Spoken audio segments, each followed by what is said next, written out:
So a white guy is almost 45% less likely to get a divorce if he marries a black woman than if he marries a white woman. It's actually shocking that it's that high.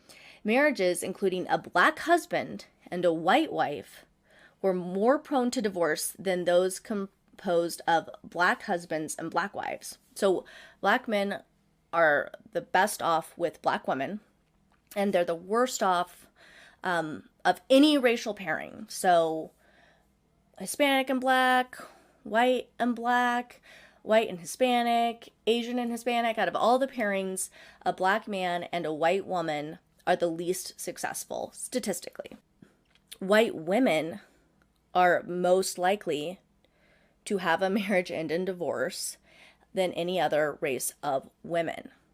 And that's where I get into how it is beneficial for white women to know this. And it's nothing that we should be like offended by or anything like that. Again, these are statistics.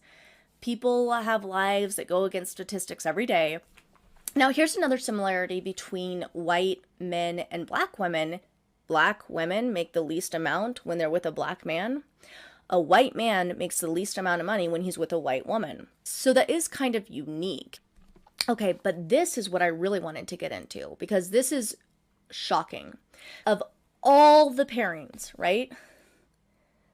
So the white man with the black woman is the most successful of all interracial pairings, right? That is with the fact that a white husband and a black wife are more likely than any other racial pairing to be going into that marriage as a second marriage with children, both of which substantially make divorce far more likely. So imagine if white men and black women didn't have to wait until they were like 50 and divorced with kids to realize that they're actually a good match. You know, imagine if people were kind of more open from the beginning, just how even more likely to be in successful marriages a white man and a black woman would be.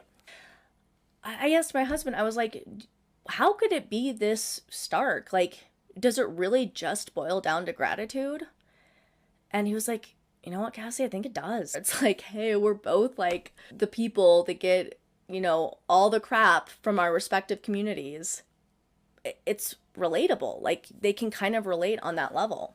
That's my guess as to why, even despite all the odds against them, the white man and black woman is the most successful racial pairing. For black men, you hear a lot of the blame for the low marriage rates, for women not being compliant, women not being submissive, they're not feminine enough, they're not, you know, this or that enough.